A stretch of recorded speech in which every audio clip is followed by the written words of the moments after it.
Ladies and gentlemen, good day and welcome to the Bajaj Electricals Q1 FY22 earnings conference call hosted by PhillipCapital India Private Limited. As a reminder, all participant lines will be in the listen-only mode, and there will be an opportunity for you to ask questions after the presentation concludes. Should you need assistance during the conference, please signal an operator by pressing star then 0 on your touchtone telephone. Please note that this conference is being recorded.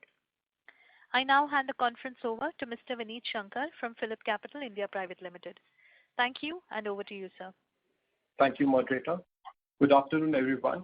On behalf of PhillipCapital India Private Limited, we welcome you to Bajaj Electricals Limited Q1 FY22 earnings call. To discuss the result from the management side, we have Mr. Anuj Poddar, Executive Director, and Mr. E.C. Prasad, Chief Financial Officer.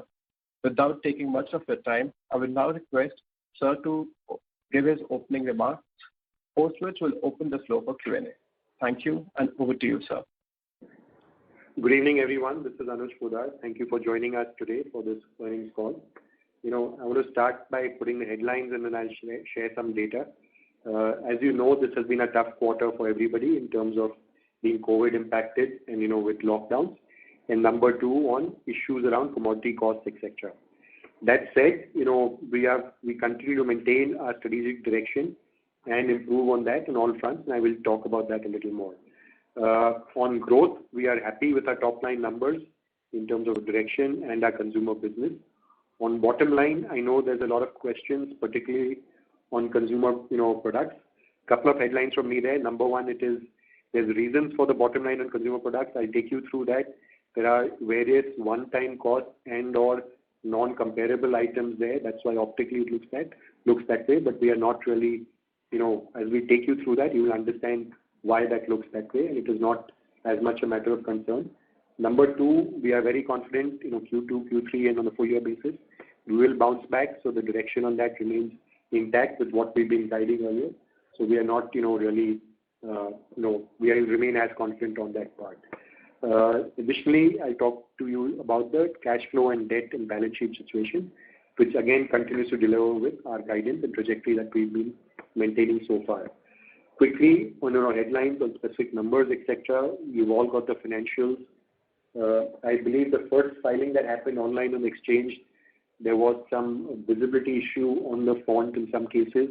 So that has been uploaded just for your information in case some of you have not gotten it. That's been corrected in terms of it on both exchanges. That said, I will not repeat all the numbers since we have access to that. A few headlines on our consumer products. Rather let me say overall growth for this quarter has been 41%, in which our consumer products growth has been 56% from 395 crores to 617 crores. Keep in mind, this is a fans and cooler quarter where we're not leaders, and typically Q2, Q3 is better for us. But given our position in the various segments, we are fine with this growth. We think we've done fairly well. Coming to consumer products, EBIT, which seems flat, and which is where we've been getting some questions. That is net of many one-off or non-comparable items. I will walk you through some of the specific items for you to understand what are the cost elements that have gone into this. Number one, as we've been saying for the past couple of years, our consumer products business revenues have been going up, and our EPC business has been staying flat or in some cases going down. And therefore, a proportionate share of consumer revenues to total company revenues has been increasing. As a part of that, every year we relook at the allocation of common unallocated support or fixed costs between the two segments. To that extent, we've had an incremental allocation of overheads of 12 crores that have moved from the EPC segment to the consumer segment for reporting. So that's point one. Point two, in this quarter, we've increased our publicity spends. Last year, Q1 was 14 crores. This year is 29 crores.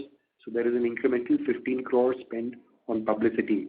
This we maintained is strategically important for us on our journey. This comes to about 4.7% of our consumer sales this quarter.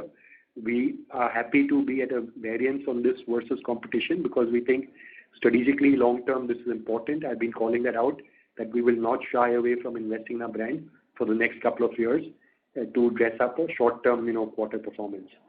Number three, there is, what I would call a one-time or non-comparable cost. We've been transitioning our logistics, outsourcing our entire 3PL to Mahindra Logistics, as you're aware, over the last couple of quarters.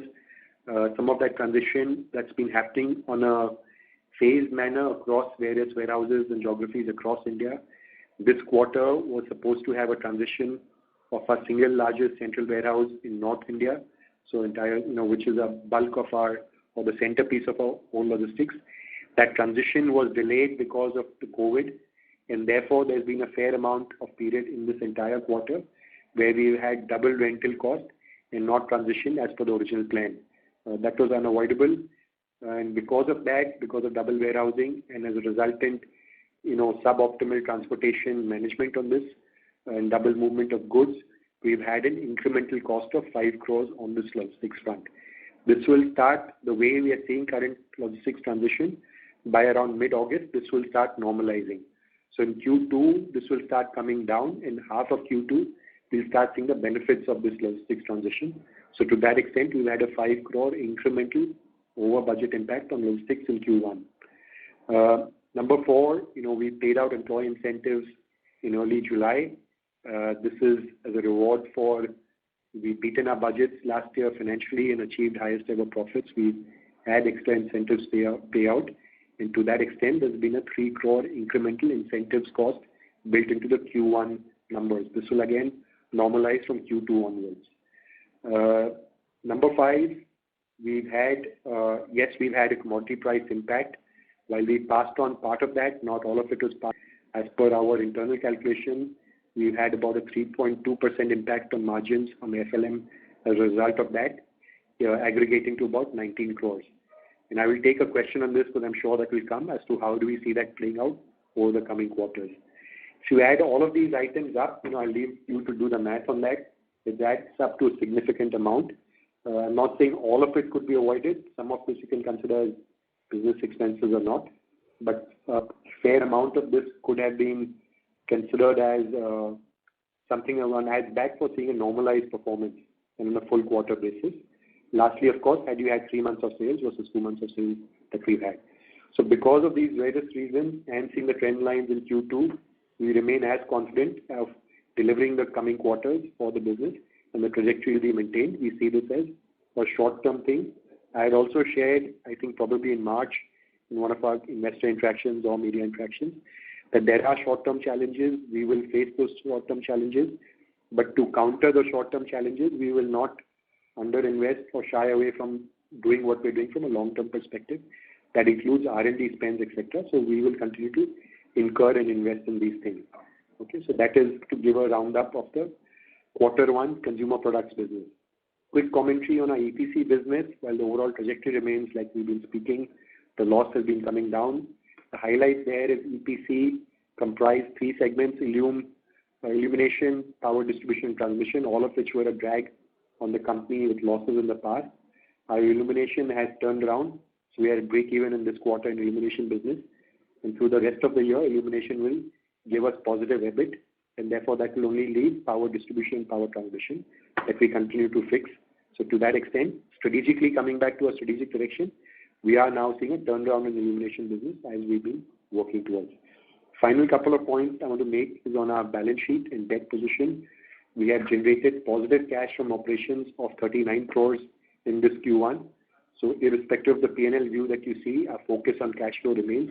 And the fact that we generated positive cash from operations points to the inherent strength of the operating business that we have been running, net of accounting of P&L entries. I would dare to say that we're one of the few companies that have generated positive cash from operations in this quarter. Lastly, on the debt position, our March net debt was about 425 crores, March exit. Our 30th June debt is 656 crores, so there is an increment. But keep in mind, this is after adding in the debt that we've inherited from Starlight as part of our merger transaction that was planned. We inherited about 215, that is 215 crores of debt of Starlight, and therefore this addition of debt is really pointing towards that.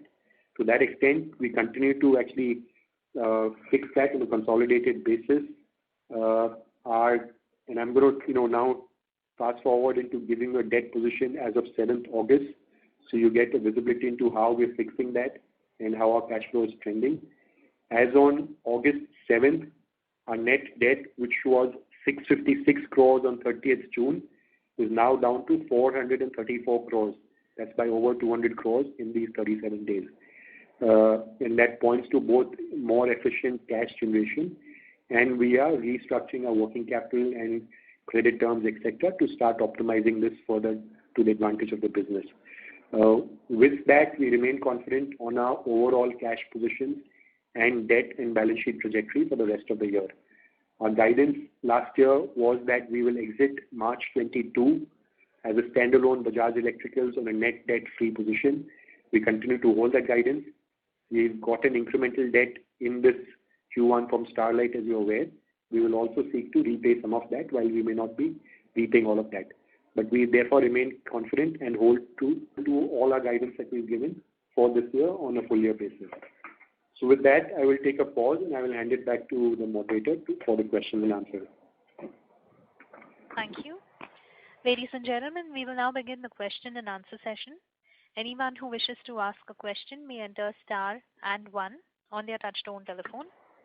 If your questions have been answered and you wish to withdraw yourself from the queue, you may enter star and 2. Participants are requested to use handsets while asking a question. Ladies and gentlemen, we will wait for a moment while the question queue assembles.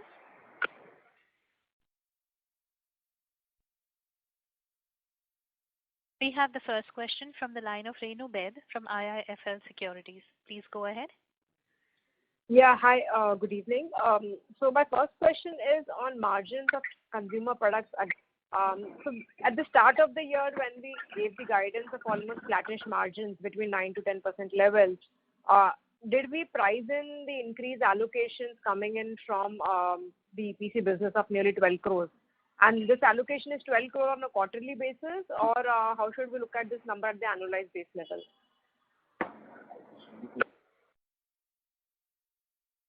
And in conjunction with this, if I can just add, given that 12 crores of corporate allocations are moved to consumer, which effectively means that even 13 crores of EBIT loss in the EPC business is technically then not a big improvement. It still continues to be under the water.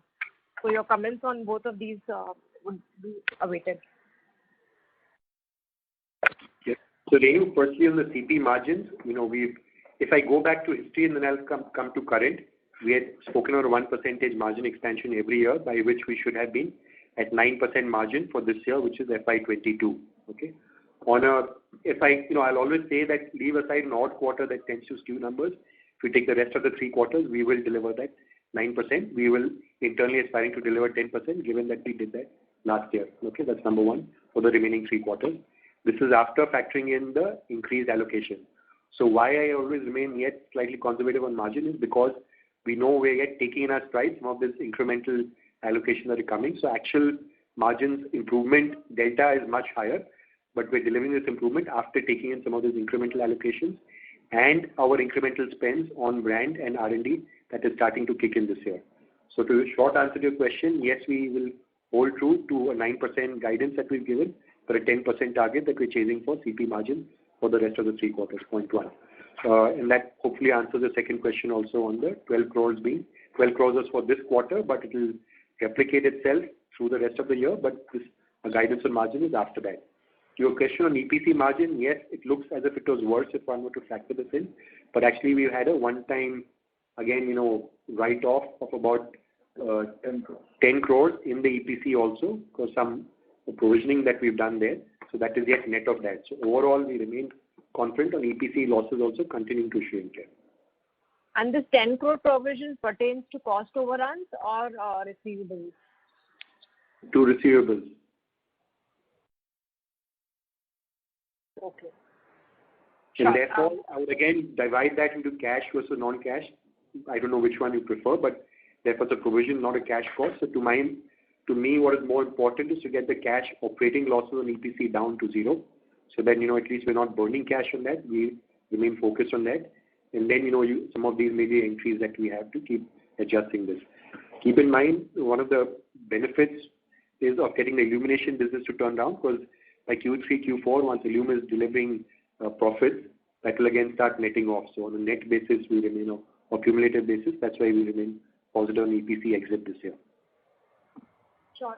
The second question pertains to how are we looking at the broad-based demand outlook after the second wave of COVID? Is business now back to normal? And the various segments, both in terms of regions as well as segment-wise, if you can give some color in terms of performance for the first quarter. Yeah. So number one, demand, I think, is fairly healthy. Q1 also you've seen about a 50+% growth in consumer over a similar 2-month period over last year, maybe 6 weeks or 8 weeks versus 6 weeks of last year. Okay. That trend continues. It has become better in July, so we are seeing a demand uptick in July. Will that continue to Q3? I think it will. But last year, if you look at the graph, Q3 demand, growth was even higher than Q2. Will that much stronger growth happen in Q3? I don't know. But 45 days into Q2, we are seeing a demand being buoyant and being strong. I think the challenge this year is more on the commodity cost side and pressures on that and therefore on the margins. So that's a separate part. I'm sorry, you had another part to your question here. And the segment-wise, how was the performance? Yes, segment-wise. So appliances in Q1 has grown 75%. Fans has grown 49%. Morphe Rituals has grown 85%. Lighting within consumer, the way we report, is 12%. But if I consolidate lighting, which is B2C and B2B, which for us is illumination, but other companies report it together, then aggregate lighting growth is 86% for us. Sure. I have more questions. I'll come back in the queue. Thanks, Anuj. Thank you, Renu. Thank you. Before we move to the next question, we would like to request participants to restrict their questions to 2 during the initial round. We have the next question from the line of Achal from JM Financial. Please go ahead. Yeah, good evening. Thank you for the opportunity. My question was, with respect to other expense, if I see, quarter or QOQ or YY, we see the other expense didn't really much fall. So just wanted to get some color. Is there any, apart from the provisioning, is there any other one-off which we should be aware of in the other expense item? Achal, just a quick question. Are you saying total or segment? Is total, right? Total other expense, actually. The reported other expense at standalone level at 173 crores. At a company level. So 2 things I call out. One is brand. So brand has gone up from 14 to 29. Yeah. And then there's the EPC write-off that I spoke about. Actually, that operates at 2 levels, at a gross and net level. So there's actually a 20+ crore provision that's come here, but that gets netted off on the top line. So you can assume a 10 crore net impact here. Okay, so that has come into the other expense line.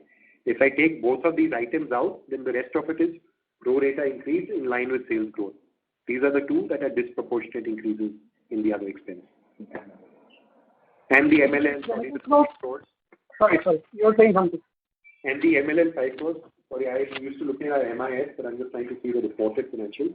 The other one-off that I mentioned, the logistics cost of 5 crores, the employee incentive, I just realized I forgot to mention one more one-off item, which is 2 crores of VRS cost or employee retrenchment cost at one of our factories.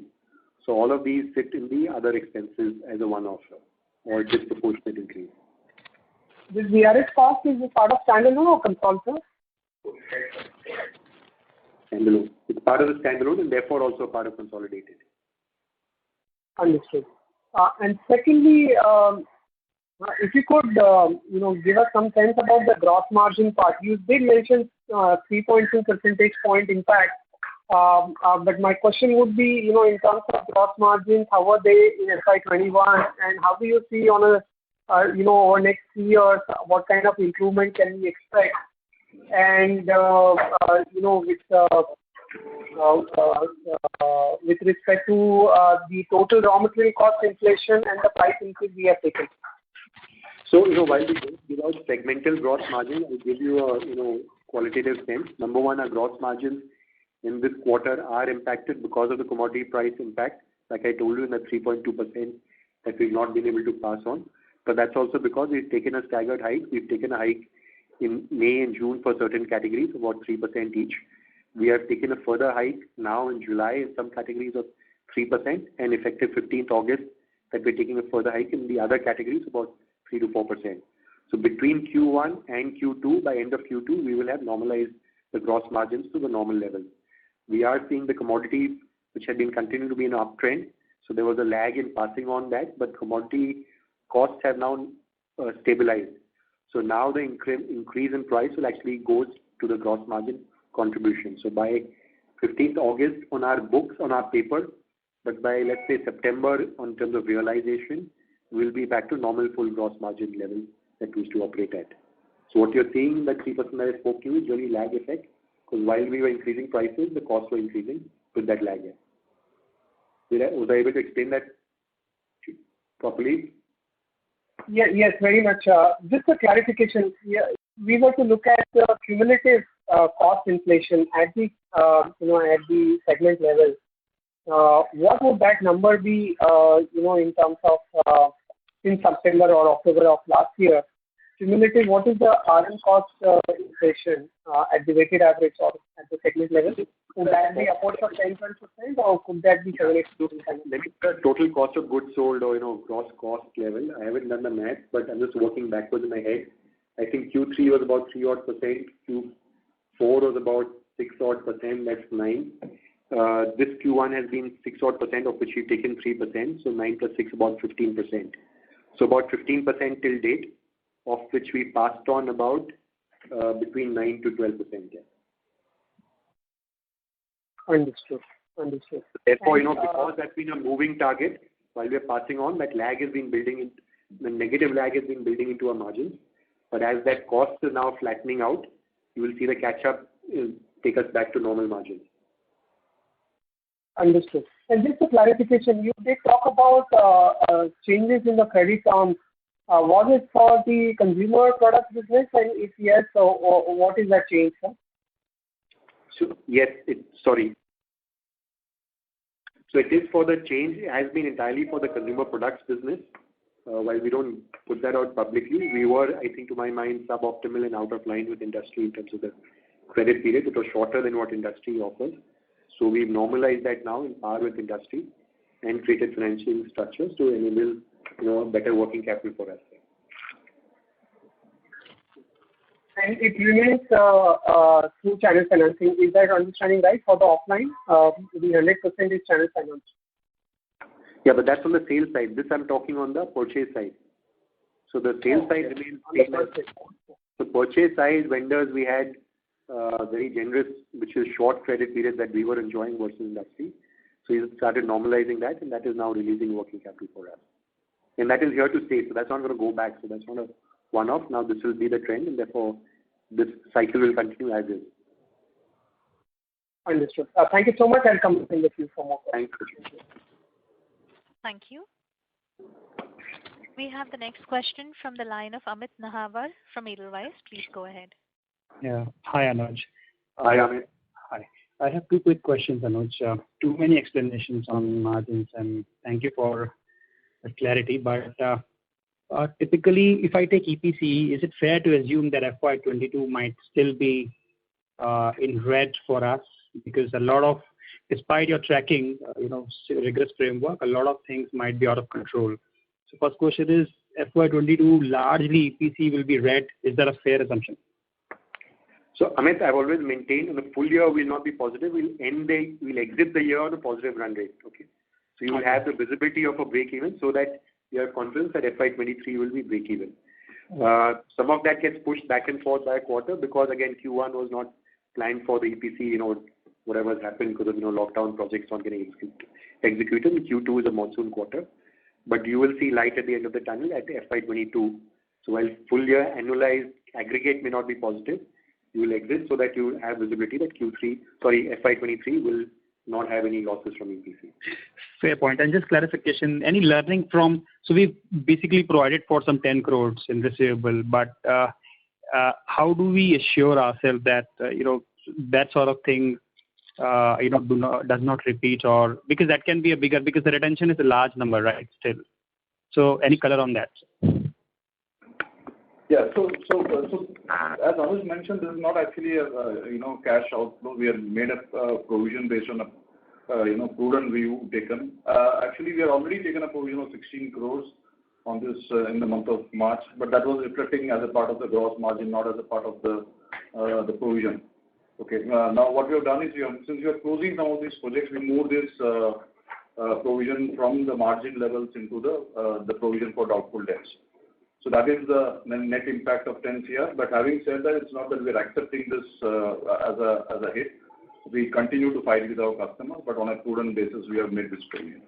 The other way, I'll add to this, our total exposure continues to come down. Let me share the receivables from our PD business, so which were 1388 crores as of March 20. It was 972 crores as of March 21. It is now 778 crores as of June 21. Okay. So number one, on a cumulative basis, we continue to bring that down. Number two, the biggest question for all of us has been the retention money, and will that come in? And now we started seeing, when it's early days on certain projects, we started seeing that at least a couple of projects, we've got the retention money, which the last 10% in.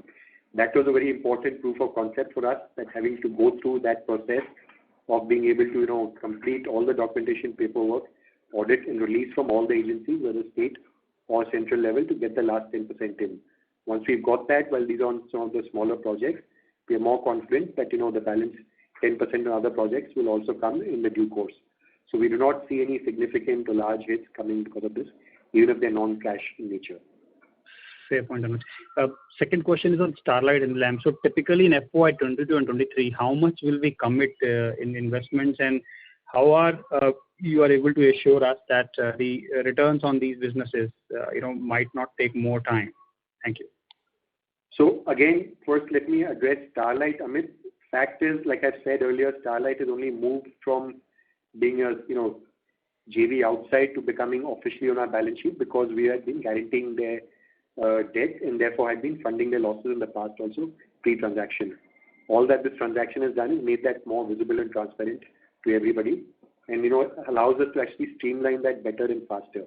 Case in point being the debt of Starlight. Now we refinance that with much cheaper debt using BL balance sheet. So actually the consolidated effect on that, real impact on that on bottom line basis will be better than it was before, number one. Number two, it's allowing us to move better and faster on the operational side of Starlight. We, for example, given our best ever output in July month on the Starlight production, etc.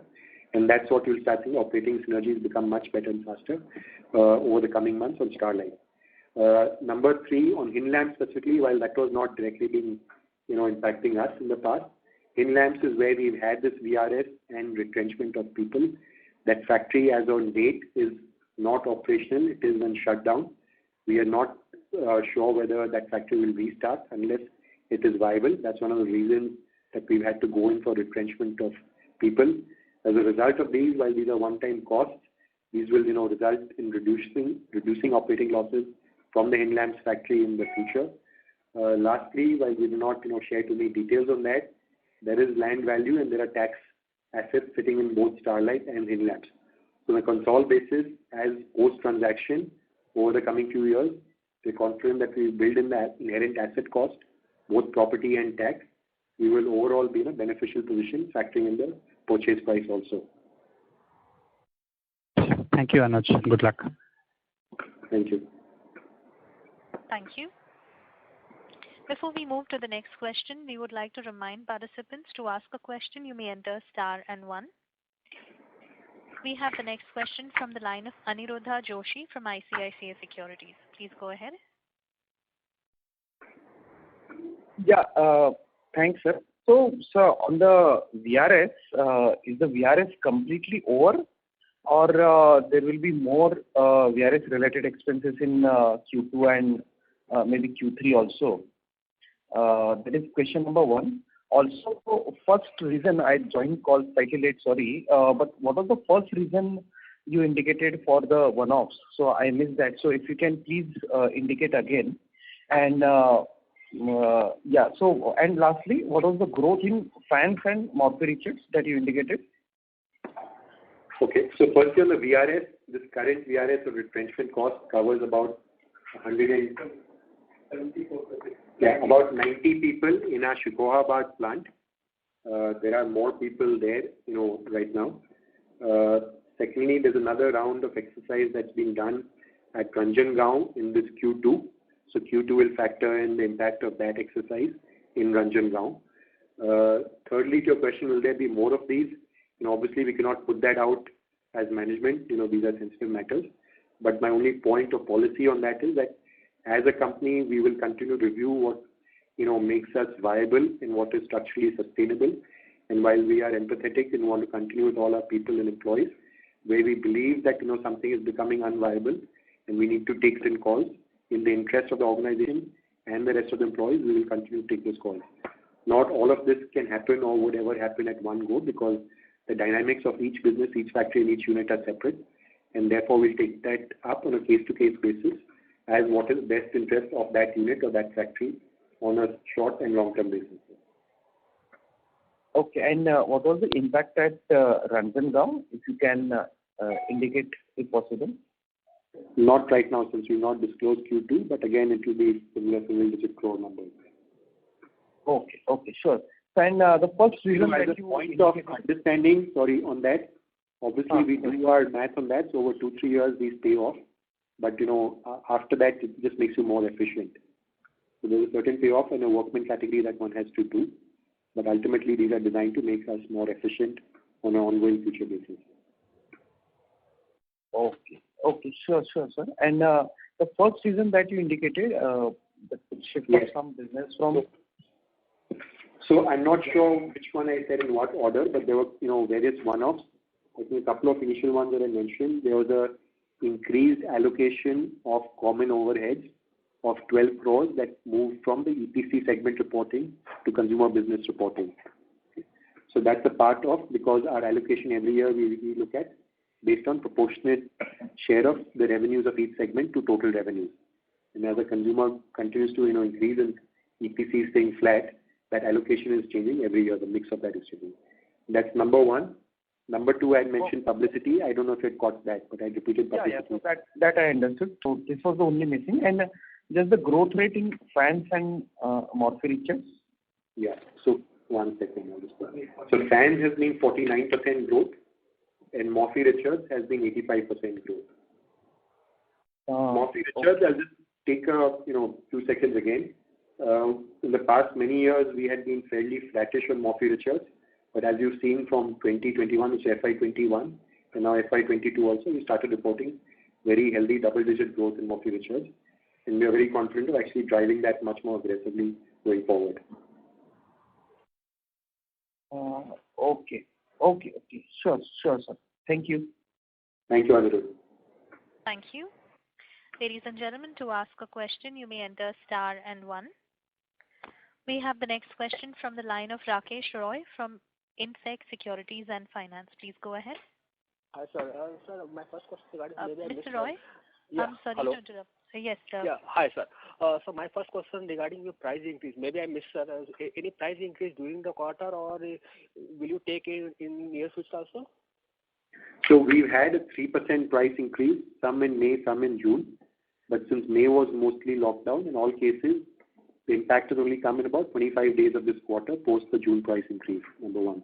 That 3% is lower than most of competition. So we've had a follow-on price increase in some categories as of 1st July, and the balance categories we are intending to do as of 15th or 16th of August. So you will see the further incremental price increase impact flowing in Q2. Right, sir.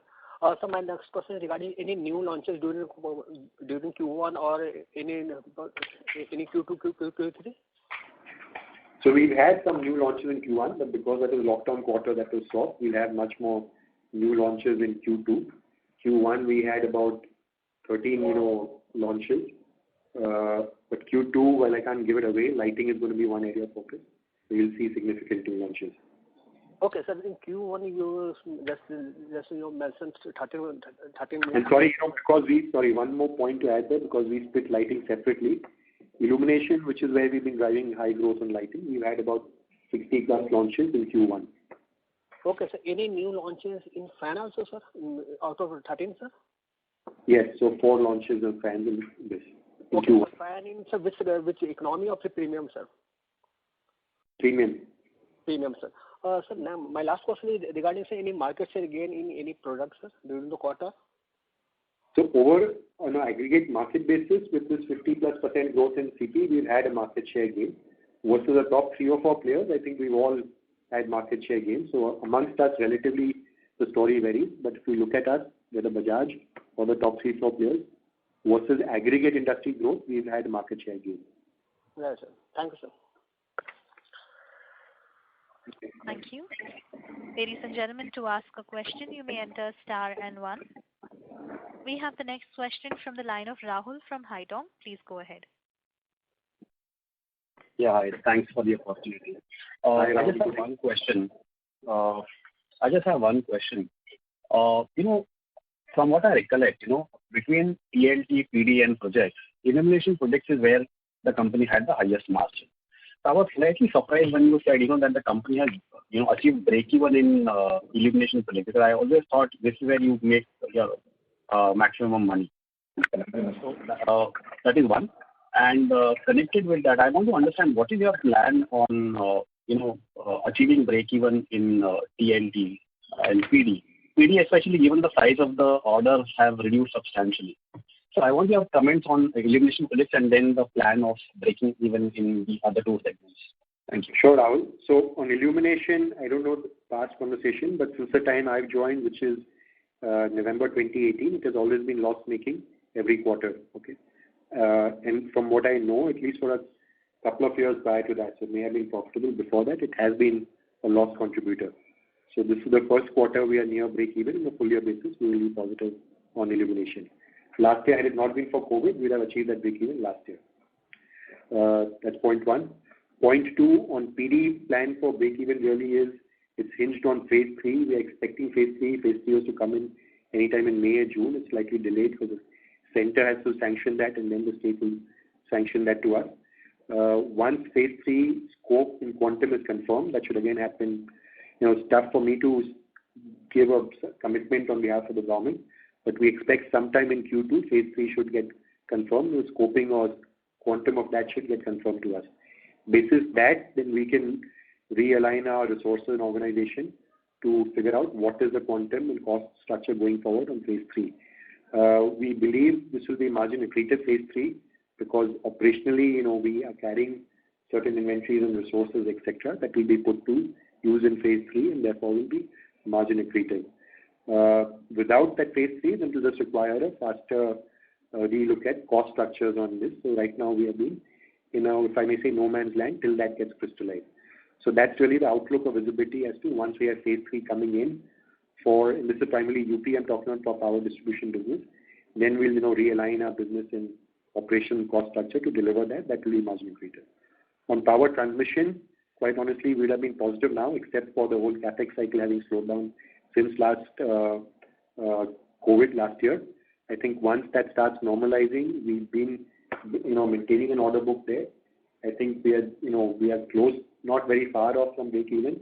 When I say that, all our incremental projects in power transmission at a project level are positive. It's just because the total order book has been shy of the levels that we want. Certain fixed costs are not getting absorbed. As an order book grows even by another 100 to 200 crores, we believe power transmission on a business level will be positive. Right now, at the project level, this is positive. I want to highlight this again because this is different from the past where the project level, we were losing money on power transmission, either because, we were not executing them efficiently or they were not budgeted efficiently. So that has changed. So project level, we are positive. As we optimize the order book by another 100, 150 crores, we'll be positive on an aggregate basis. One thing we've not been doing is in the desperation to make business level positive, not being buying or, low bidding to get, negative margin projects. So that doesn't really help. It just boosts the order book optically. So that's the only delta there. Okay, that is very helpful. But, if I can just add over here, in each of these segments, what is the kind of margin that you are looking at, as a segment level margin? What is the kind of margin that you will be comfortable in illumination project or TLT and so on and so forth? So, the power distribution and transmission, quite honestly, it will remain single-digit margins and, mid to low single-digit margins. Okay, but as long as we remain profitable, we want that to stop being a drag on the overall profitability of the company. And we are fine with that because we're managing that on scale, and capital employed being, conservative and not being a drag. On the illumination, over 2-3 years, we'll endeavor to take that to double-digit margin. Our focus right now is two fronts. Number one, to turn it around to break even, which we are doing this year. Number two, to start building market share and rank.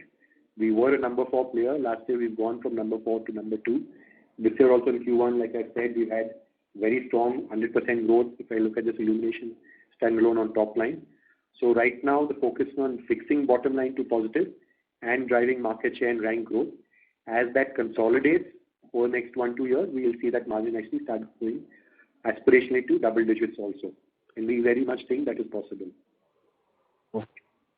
Okay. Thank you very much. Thank you. Thank you. Ladies and gentlemen, to ask a question, you may enter star and 1. We have the next question from the line of Achal from JM Financial. Please go ahead.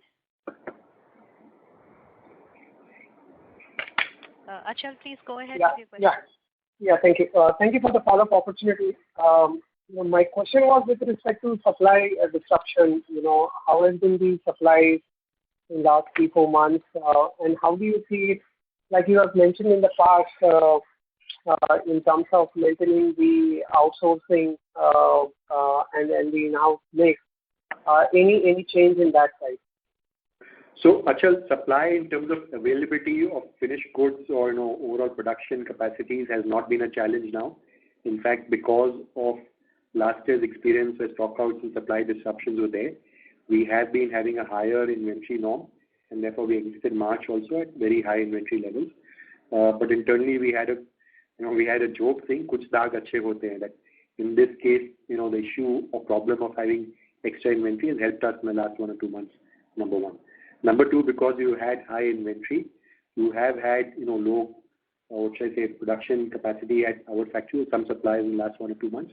We are now seeing that from August to start getting back to normal levels of production, because now we're getting back to normal cycle of inventory and sales and therefore purchasing. But supply in terms of sourcing ability has not been a challenge. The only challenge on supply front has been one, either on commodity costs and therefore cost pressures, or on conductors and semiconductors, which goes into the LED thing. Otherwise, availability has not been so much of a challenge. Coming to in-house versus outsourced mix, our mix remains similar, so there's no change in strategy. About 15 to 20% will be in-house, about 80% being outsourced. The other update there we've now got a new head of manufacturing.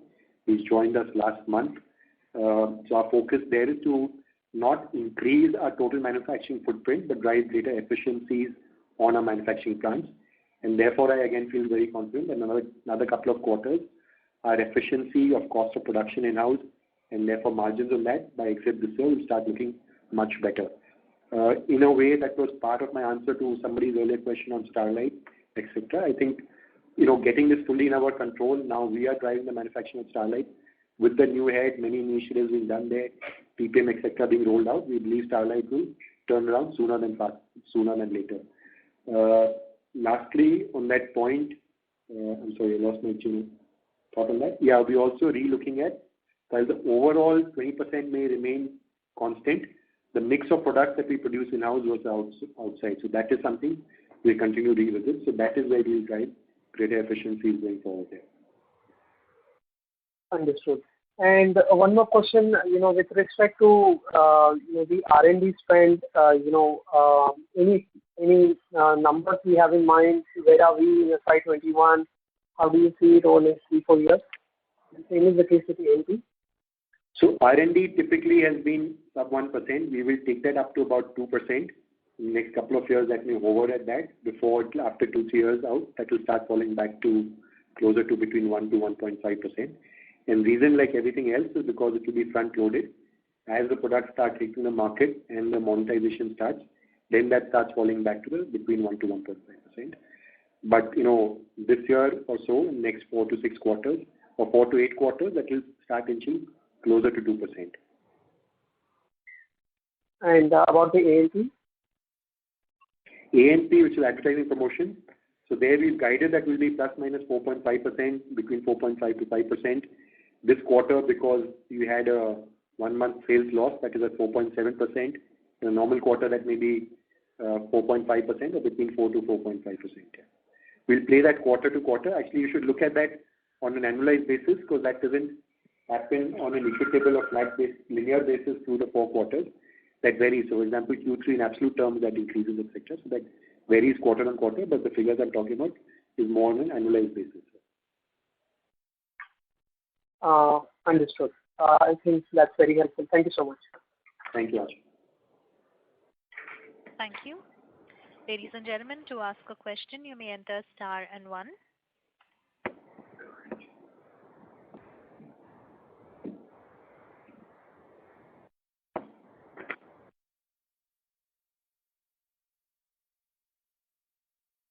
Participants, if you have a question, you may enter star and 1.